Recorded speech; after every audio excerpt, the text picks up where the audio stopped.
The morning sun streamed through the tall windows of Atlanta Municipal Court, casting long shadows across the polished wooden floors. Judge Richard Harrison adjusted his black robe as he settled into his leather chair, preparing for another day of traffic violations and minor offenses. At 52 years old, with grained temples and stern blue eyes, he had built a reputation for being strict but fair. At least, that's what he believed about himself. The courthouse clock showed 9:45 a.m. when case number 2374 was called. Dr. Michelle Carter walked into the courtroom, her posture straight and confident despite being clearly rushed. She wore a crisp white blouse under a navy blazer, with her hospital ID badge still clipped to her pocket, something Judge Harrison failed to notice. Dr. Michelle Carter, approaching the bench for a speeding violation on Peachtree Street, the court clerk announced, her voice echoing in the half-empty courtroom. Judge Harrison barely looked up from his papers.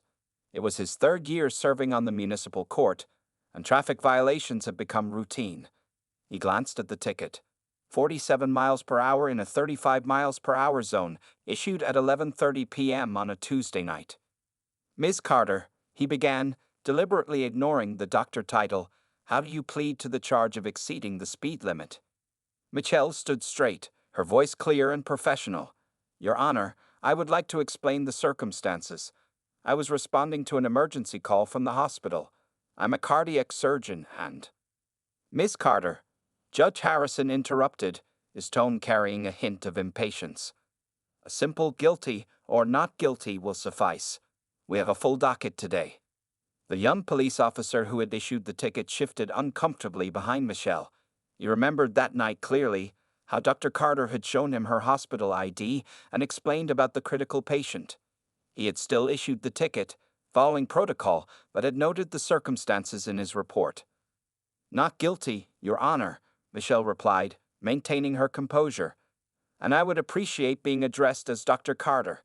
I have documentation from Grady Memorial Hospital confirming the emergency call, as well as... Judge Harrison's gavel came down with a sharp crack. This court is not interested in excuses, Ms. Carter. The speed limit exists for everyone's safety, regardless of their occupation. The fact is, you were observed traveling at 47 miles per hour in a clearly marked 35 miles per hour zone. A few people in the courtroom exchanged glances. Something about the judge's tone felt off, carrying an edge that seemed unnecessary for a simple traffic violation. Michelle reached into her briefcase, pulling out several documents. Your Honor, if you would just review the emergency room records and the letter from the chief of surgery. That won't be necessary, Harrison cut her off again. This is a straightforward case. The officer's radar gun reading is clear evidence of the violation. The police officer stepped forward. Your Honor, if I may. That won't be necessary, Officer Brooks, Harrison said firmly. He shuffled some papers on his desk, not meeting Michelle's steady gaze. Given the speed recorded and your apparent lack of remorse, Ms. Carter, I'm imposing the maximum fine of $250 plus court costs. A quiet murmur rippled through the courtroom. Maximum fines were rarely imposed for first-time speeding violations, especially when there were mitigating circumstances. Michelle stood there for a moment, her expression carefully controlled. She was used to this, the subtle dismissals, the deliberate ignoring of her title, assumptions made before she could fully explain herself. After 15 years as a doctor, she had developed a thick skin, but something about this particular incident felt different. Thank you, Your Honor, she said quietly, her dignity intact. I'll make sure the hospital's legal department receives a copy of today's proceedings. As she turned to leave, Judge Harrison was already calling the next case, having dismissed her from his mind. He didn't notice how Officer Brooks shook his head slightly, or how the court clerk frowned at her papers, or how several observers in the gallery whispered among themselves. What Judge Harrison also didn't know was that in exactly 2 weeks, he would be sitting in a very different room, at a very different meeting, where the true impact of his actions today would become startlingly clear. But for now, he simply moved on to the next case, confident in his decision, unaware that his whole world was about to shift dramatically. 2 weeks after the courtroom incident, Judge Richard Harrison walked through the gleaming glass doors of Grady Memorial Hospital. The morning was bright, and his leather briefcase swung confidently at his side. As a member of the hospital's legal advisory board, he attended these monthly meetings regularly, but today was special. They were announcing the new chief of cardiology. The elevator carried him to the 10th floor, where the hospital's administrative offices were located. Harrison nodded to familiar faces as he made his way to the large conference room. Inside, the room buzzed with excitement. Board members in expensive suits chatted over coffee and pastries, their voices mixing with the sound of papers shuffling and chairs moving.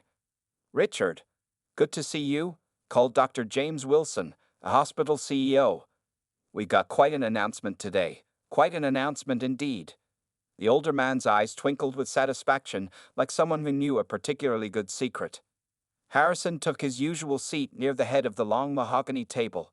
He opened his leather portfolio, arranged his pen just so, and settled in for what he expected to be another routine meeting. The morning sun streamed through the floor-to-ceiling windows, highlighting the spectacular view of downtown Atlanta. At exactly 9:00 a.m., Dr. Wilson called the meeting to order. After handling some routine business matters, he stood up, straightening his tie with a smile.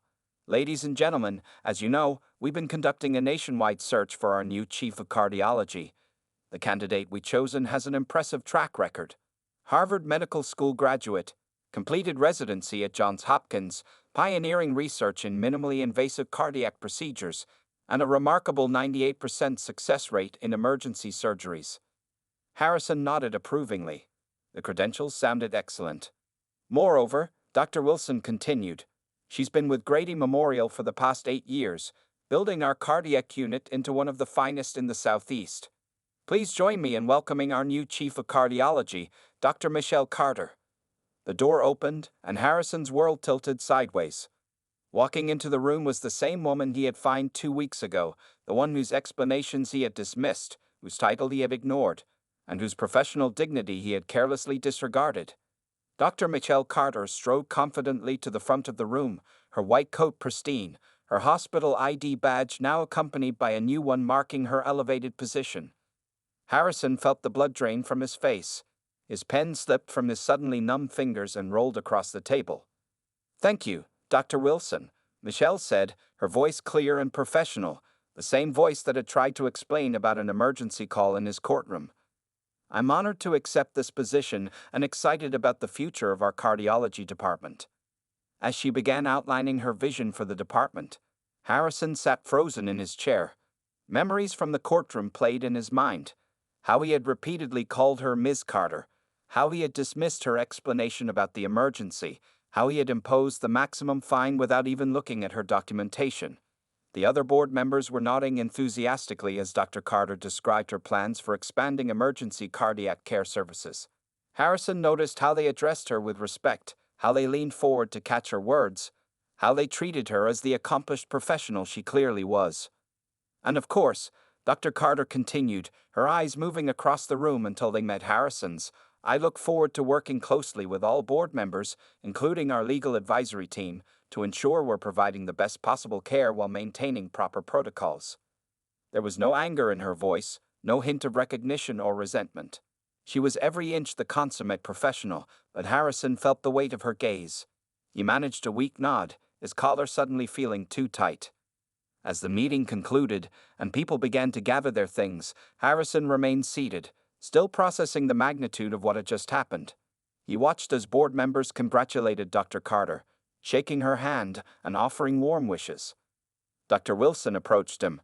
"Richard, I hope you'll work closely with Dr. Carter on the new emergency response protocols we discussed last month. Your legal expertise combined with her medical knowledge, you two will make quite a team." Harrison nodded numbly, watching as Dr. Carter collected her papers at the front of the room. He realized with growing dread that this was just the beginning. They would be working together closely, possibly for years to come. The morning sun still streamed through the windows, but somehow, the room felt much warmer than before. 3 days after the board meeting, Judge Harrison sat in his new office at Grady Memorial Hospital, reviewing legal documents with unfocused eyes. The wall clock ticked loudly in the quiet room, marking time until his first scheduled meeting with Dr. Carter. His stomach churned with anxiety, something he hadn't felt since his early days as a judge. A knock on the door made him jump slightly. Dr. Carter entered, carrying a thick folder and a laptop. Her white coat was perfectly pressed, her expression neutral and professional. "Good morning, Judge Harrison, she said, emphasizing his title just slightly. I believe we have some matters to discuss. Harrison gestured to the chair across from his desk, trying to maintain his usual composure. Yes, Dr. Carter. Please have a seat. She sat down and placed her folder on the desk. Before we discuss hospital policies, I think we should address what happened in your courtroom. Her voice remained calm, but her eyes held a determined look. Harrison shifted in his chair. Dr. Carter, about that day. Please, she interrupted gently, opening her laptop. Let me show you something first. She turned the screen toward him. On it played a crystal-clear video from a police dashboard camera. The timestamp showed 11:30 p.m. on the night in question. In the video, Dr. Carter's car passed at a measured pace. The radar gun reading flashed, 37 miles per hour. Harrison's mouth went dry, but the ticket said, 47 miles per hour, yes, Dr. Carter finished. Officer Brooks made a typo on the ticket. He realized his mistake later that evening and tried to tell you in court, but you wouldn't let him speak. She pulled out more papers from her folder. Here's his signed statement confirming the error, along with the hospital emergency logs showing I was responding to a critical cardiac case. The silence in the room grew heavy. Harrison stared at the evidence before him, his face growing warm with shame. Dr. Carter, he began, then stopped, unsure what to say. Judge Harrison, she continued, her voice still professional but with an edge of steel, I've been a cardiac surgeon for 15 years. I've saved hundreds of lives. That night, I was rushing to save another, a 58-year-old father of 3 who was having a massive heart attack. I made it in time, barely. He's alive today. She laid out more documents, her Harvard diploma, her Johns Hopkins residency certificates, awards for medical excellence, and letters of recommendation from some of the country's top surgeons.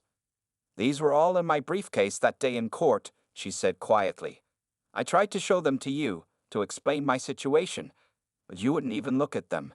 You wouldn't even use my correct title. Harrison felt each word like a physical blow. The evidence of his prejudice lay bare before him, not in dramatic acts of discrimination, but in small dismissals, in refused opportunities to listen, in automatic assumptions he hadn't even realized he was making. The thing is, Judge Harrison, Dr. Carter continued, leaning forward slightly, this isn't about the fine. It's about something much bigger. In that courtroom, you saw what you expected to see, not who was actually standing before you. Harrison looked at the dashboard camera footage again, then at the emergency room logs, then at Dr. Carter's impressive credentials. The weight of his actions settled heavily on his shoulders. I was wrong, he said finally, his voice rough with emotion. Completely wrong. Not just about the ticket, but about how I treated you. I'm deeply sorry, Dr. Carter. She studied him for a moment, then nodded slowly. I appreciate that, Judge Harrison. But more than your apology, I need your partnership. We have important work to do here at Grady Memorial, and we need to do it together. Taking a deep breath, she pulled out another folder. Now, shall we discuss those emergency cardiac care protocols? Harrison straightened in his chair, understanding the olive branch she was extending. Yes, please, and Dr. Carter. Thank you. For showing me this. For making me see. Sometimes, she replied, opening the folder, the hardest things to see are right in front of us. Now, about these protocols. As they began their work together, Harrison felt something shift inside him, a crack in the foundation of assumptions he built over decades. Outside his office window, Atlanta's skyline stretched into the distance, unchanged yet somehow different in his eyes. 1 month into their working relationship, Judge Harrison and Dr. Carter found themselves in yet another heated discussion in the hospital's conference room. Papers were spread across the large table, and empty coffee cups testified to the length of their meeting. Dr. Carter, we can't simply open a new cardiac care center in South Atlanta without considering the legal implications, Harrison said, running his hand through his graying hair. The paperwork alone would take months. Dr. Carter stood by the window, pointing to a map she had pinned to the wall. Judge Harrison, look at these statistics. People in South Atlanta are waiting an average of 45 minutes for emergency cardiac care. That's 30 minutes longer than patients in the northern suburbs. Every minute counts in a heart attack. The afternoon sun cast long shadows across the room as they faced their biggest challenge yet. The hospital board had tasked them with improving emergency cardiac care access in underserved communities, but their different approaches kept clashing. "I understand the urgency," Harrison replied, picking up another report. "But rushing into this could create more problems. We need proper permits, zoning approvals." "While we wait for permits," Dr. Carter interrupted, her voice firm but controlled, "people are dying. Just last week, we lost Mr. Jenkins because the ambulance couldn't get him to a cardiac center in time. He left behind 3 children." Harrison watched as she walked to the table and pulled out a patient file. Her hands trembled slightly, the only sign that this was more than just another case for her. He remembered how different she looked now compared to that day in his courtroom, and how much he had learned since then. "Look," Dr. Carter continued, spreading out photographs of the area. "There's an old medical building on Martin Luther King Jr. Drive. It's already zoned for medical use. With some renovations, we could." "Have you already scouted locations?" Harrison asked, surprised. "I've done more than that." She pulled out more documents: preliminary building inspections, cost estimates, and even rough floor plans. "I've been visiting these communities, talking to families, understanding their needs. This isn't just about providing medical care. It's about showing these communities that their lives matter." Harrison picked up the building inspection report, reading it carefully. Something was changing in him as he worked with Dr. Carter. He was beginning to see beyond just rules and regulations, beginning to understand the human cost of bureaucratic delays. The building would need significant updates to meet current medical facility codes, he noted, but his tone was thoughtful rather than dismissive. "I know," Dr. Carter nodded. "That's why I need your help. You know the legal system, the fastest ways to get approvals. I know the medical requirements. Together, we might actually save lives instead of just talking about it." Harrison stood up and walked to the map, studying the red dots that marked cardiac emergencies in the past year. They clustered heavily in South Atlanta, like drops of blood on the paper. "If we fast-track the permits," he said slowly, "and if I call in some favors at the zoning office," he turned to face her, "we'd still need board approval for the budget." Dr. Carter's face brightened. "I've already prepared a cost analysis showing how this center could actually save money in the long run. Fewer ambulance diversions, better outcomes, reduced liability." "You really have thought of everything, haven't you?" Harrison said, a small smile forming on his face. "I had to. Too many people are counting on this, even if they don't know it yet." They spent the next few hours working side by side, their earlier tension forgotten as they combined their expertise. Harrison's legal knowledge helped streamline Dr. Carter's proposals, while her medical insights helped him understand the true urgency of their mission. As evening approached, they had the beginnings of a workable plan. Harrison gathered his papers, posing before he left. "Dr. Carter," he said quietly, "I'm glad you didn't give up after that day in court. The hospital, these communities, they need your vision." She looked up from her laptop, surprised by his candor. "They need both of us, Judge Harrison. Sometimes the hardest barriers to break down are the ones we don't even see." He nodded, understanding the deeper meaning in her words. As he walked to his car that evening, Harrison realized that this challenging partnership was teaching him more than just hospital administration. It was teaching him to see the world, and himself, in a completely new way. The emergency room's double doors burst open on a rainy Tuesday evening. Paramedics rushed in with a stretcher, chaving vital signs as they moved. On the stretcher lay Senator William Brooks, one of Georgia's most influential politicians, his face gray and contorted in pain. "Cardiac arrest began 10 minutes ago," a paramedic called out. "Patient is 65, history of heart disease." Dr. Michelle Carter had just finished another surgery when her pager went off. She ran to the emergency room, her surgical cap still on. Judge Harrison, who had been in the hospital for a late meeting, stood near the entrance, watching the chaos unfold. "Get me an ECG, stat," Dr. Carter commanded, quickly taking charge. "Start him on." "Excuse me," interrupted a well-dressed man, pushing forward. "I'm Gregory Brooks, the senator's son. We demand Dr. Richardson. He's our family doctor." Dr. Carter continued working, her hands steady as she checked the senator's vital signs. "Dr. Richardson is at home, 30 minutes away. Your father doesn't have 30 minutes. I'm the chief of cardiology, and I. No offense, Gregory cut in, his voice sharp. But we prefer to wait for Dr. Richardson. He's been treating our family for 20 years. Harrison watched Dr. Carter's face remain professional, even as the prejudice behind the son's words hung in the air. The monitors beeped urgently, showing dangerous heart rhythms. Sir, Dr. Carter said firmly, your father is having a massive heart attack. Every minute we wait reduces his chances of survival. I've performed this procedure hundreds of times. I'm your father's best chance right now. The senator's wife clutched her son's arm. Gregory, maybe we should let her. Mom, no. We don't know anything about her. How did she even become chief of? Judge Harrison stepped forward, his voice cutting through the tension.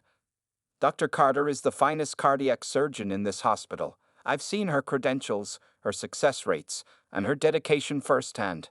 Every second you waste questioning her qualifications is putting your father's life at risk. The monitors suddenly screamed as the senator's heart rhythm became critical. Dr. Carter moved swiftly, ignoring the family's protests. He's crashing. Get me a crash cart, she ordered. Judge Harrison, please escort the family to the waiting area. This is now an emergency situation. Harrison gently but firmly guided the protesting family members away.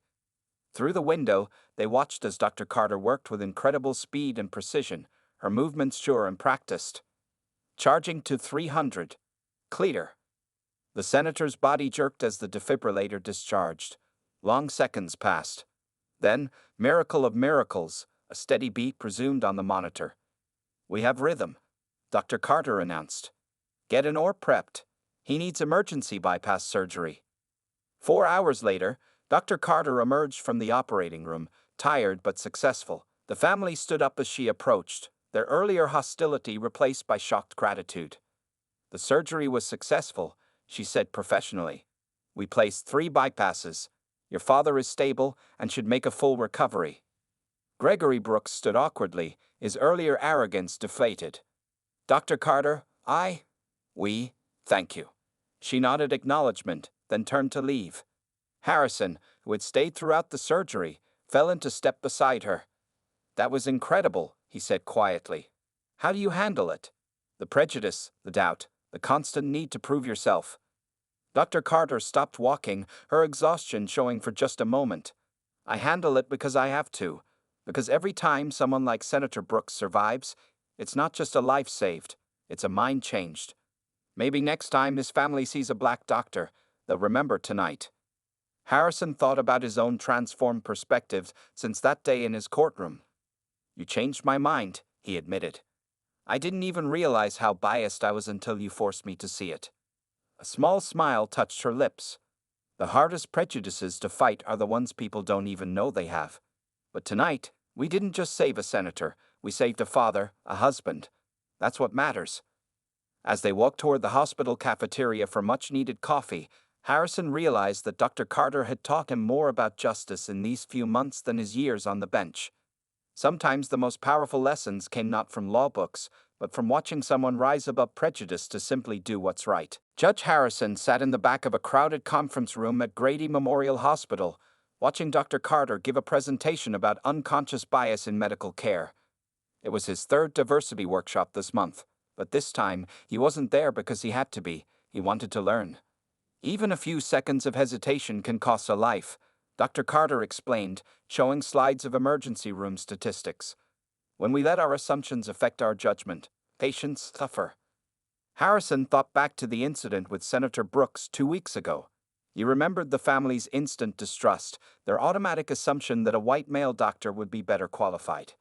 He also remembered his own similar assumptions from that day in his courtroom, and his face grew warm with shame. During the lunch break, he noticed something that would have escaped his attention before. As Dr. Carter walked to the coffee station, several people subtly moved aside, not in respect, but in discomfort. A young white doctor grabbed the last sandwich just as she reached for it, not even acknowledging her presence. You see it now, don't you? Said a voice beside him. Dr. Wilson, the hospital's CEO, had joined him. The little things. The tiny dismissals that add up day after day. Harrison nodded slowly. I see them because she taught me to look. but how does she handle it all with such grace? She doesn't have a choice, Dr. Wilson replied simply. Show anger, and you're aggressive. Show frustration, and you're emotional. So she excels instead. Makes herself so outstanding that they can't ignore her. After lunch, Harrison attended a department heads meeting. When Dr. Carter presented her plans for the South Atlanta Cardiac Center, he noticed how some board members checked their phones, how others interrupted her more frequently than they did other speakers. Dr. Carter, Harrison found himself saying after the third interruption, please continue. Your point about emergency response times is crucial. He saw her slight nod of appreciation and for the first time truly understood the importance of having allies. That evening, as he walked to his car, he overheard two nurses talking near the elevator. Did you hear? They're making us take another bias training next week. I know, it's ridiculous. I treat everyone the same. This is just political correctness gone mad. Harrison paused, remembering how he used to think the same way. He believed he was fair, believed he treated everyone equally. Now he knew better. The next morning, he did something unprecedented. He requested a review of all his court decisions from the past year, specifically looking at fine amounts and sentencing patterns based on race and gender. The results made him sit in his office for a long time, staring at the numbers. The pattern was clear: harsher sentences for minorities, higher fines for women of color, less patience in hearing their explanations. He called Dr. Carter to share his findings. I want to do better, he told her. Not just in the hospital, but in my courtroom too. Would you? Would you be willing to review my new court procedures? Help me identify where bias might be affecting my judgment. There was a pause on the other end of the line. Judge Harrison, she finally said, do you know how rare it is for someone in your position to even admit there might be a problem? I had a good teacher, he replied. Someone who showed me that true justice requires us to look at our own prejudices first. They agreed to meet weekly to review and revise his courtroom procedures. Harrison also started attending community meetings in South Atlanta, listening to residents' stories about their experiences with the legal system. One afternoon, as he watched Dr. Carter skillfully handle another dismissive comment from a colleague, he realized something important. Change wasn't just about attending workshops or revising procedures. It was about paying attention, speaking up, and being willing to feel uncomfortable as you confronted your own biases. You know, Dr. Carter said to him later, as they reviewed hospital policies, when you find me that day in court, I never imagined we'd end up here. Harrison smiled ruefully. Neither did I, but I'm grateful for that traffic ticket now. It opened my eyes to things I needed to see. The journey's not over, she reminded him. No, he agreed, picking up another policy document.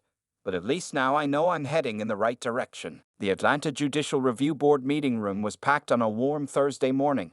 Judges, lawyers, and court officials filled every seat, with more standing along the walls. Judge Harrison stood at the podium, his heart beating fast, but his voice steady. I'm here today, he began, to report a failure of justice in my own courtroom. A murmur rippled through the crowd. In the front row, Dr. Carter sat quietly, watching as Harrison prepared to make his public admission. 3 months ago, I wrongfully fined Dr. Michelle Carter, Chief of Cardiology at Grady Memorial Hospital, for a traffic violation she didn't commit. But the real injustice wasn't just the fine. It was my conduct, my assumptions, and my refusal to even look at the evidence she tried to present. The room grew silent. It was rare for a judge to voluntarily admit misconduct, especially in such a public forum. I've reviewed my court records from the past year, Harrison continued, projecting charts onto the screen behind him. The data shows clear patterns of bias in my decisions. On average, I imposed 40% higher fines on minorities. I interrupted female defendants twice as often as male defendants. I was less likely to accept explanations or review evidence from people of color. Some of his fellow judges shifted uncomfortably in their seats. They knew similar patterns might exist in their own courtrooms. But today, I'm not just here to admit these failures, Harrison said, straightening his shoulders. I'm here to propose changes. He clicked to the next slide, showing a list of new procedures. First, mandatory review of all fine patterns every 3 months, broken down by race, gender, and economic status. Second, standardized evidence review procedures that must be followed regardless of who stands before us. Third, required documentation when maximum fines are imposed, explaining why lesser penalties weren't chosen. Dr. Carter watched as Harrison presented each point clearly and confidently. This was a different man from the one who had dismissed her in court months ago. Furthermore, he continued, I'm proposing mandatory training on unconscious bias, not just once a year but quarterly, and not just for judges, but for all court personnel. A senior judge raised his hand. This sounds expensive and time-consuming, Harrison. Is it really necessary? Harrison looked at Dr. Carter briefly before responding. Let me tell you about a cardiac surgeon who was rushing to save a life when she got a speeding ticket. Let me tell you about how I refused to even look at her hospital emergency records. How I silenced a police officer trying to correct a clerical error. How I nearly let my assumptions and prejudices prevent a highly qualified doctor from doing her job. He clicked to another slide, showing emergency response times in different Atlanta neighborhoods. Every delayed decision, every dismissed piece of evidence, every rushed judgment affects real lives. In my courtroom, I almost prioritize my assumptions over justice. How many times have we all done this without even realizing it? The room was silent now, his words hitting home with many present. I'm not proud of what happened in my courtroom that day, Harrison admitted. But I'm trying to learn from it. Dr. Carter could have filed a complaint against me. Instead, she chose to educate me, to show me how justice looks through different eyes.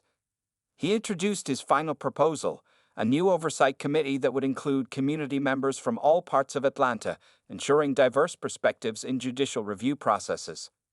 We call ourselves servants of justice, he concluded. But true justice requires us to first face our own prejudices. It requires us to be accountable, to be willing to change, to be brave enough to admit when we're wrong. After the meeting, as people filed out discussing the proposed changes, Dr. Carter approached him. That couldn't have been easy, she said. Harrison loosened his tie slightly. Easier than continuing to pretend I didn't have these biases, easier than letting others face the same unfair treatment I gave you. Change starts with acknowledgement, she nodded. You've taken the first step. Many of your colleagues might follow.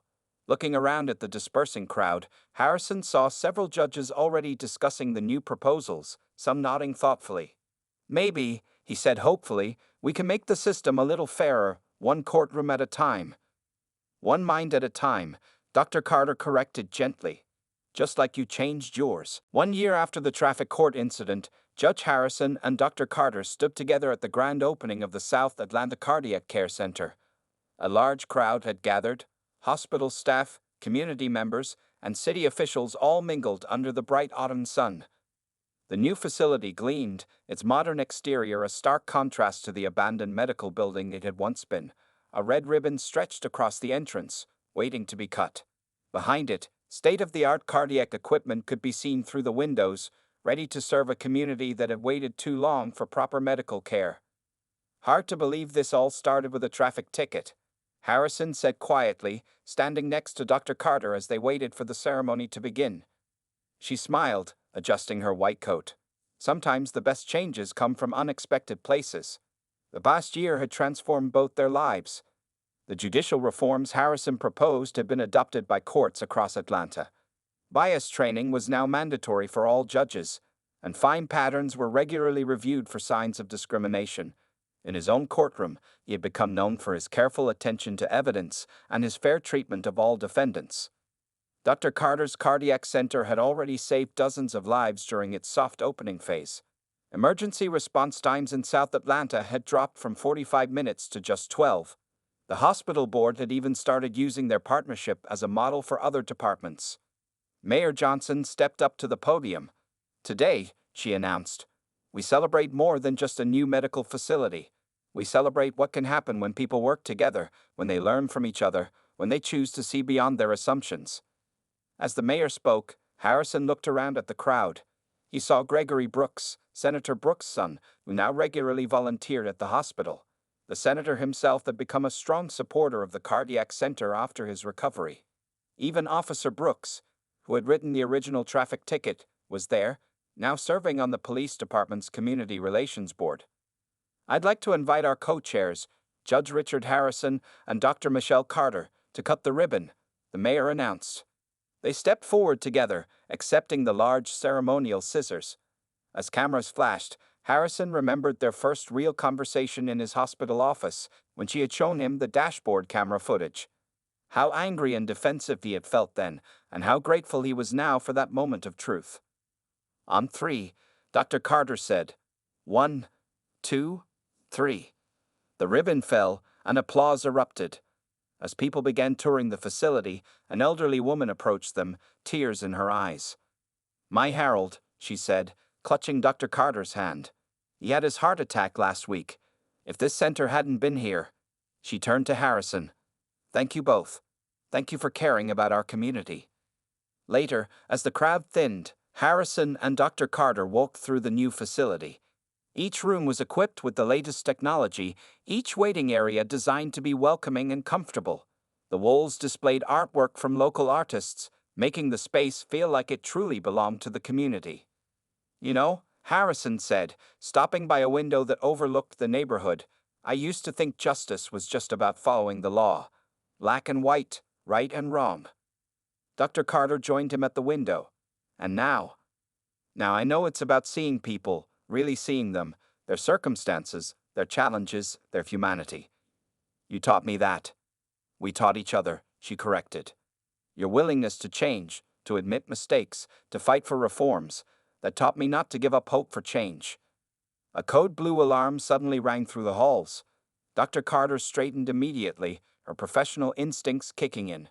Before rushing off, she turned to Harrison. "Same time next week, we still have those court documentation procedures to review." He nodded. "I'll bring the coffee." As he watched her hurry away to save another life, Harrison thought about how far they'd come. From a mishandled traffic ticket to a partnership that was changing their city, one heart and one case at a time. Outside, the sun was setting over Atlanta, casting long shadows across the city. But inside the new cardiac center, lights blazed brightly, ready to serve all who needed help, regardless of who they were or where they came from.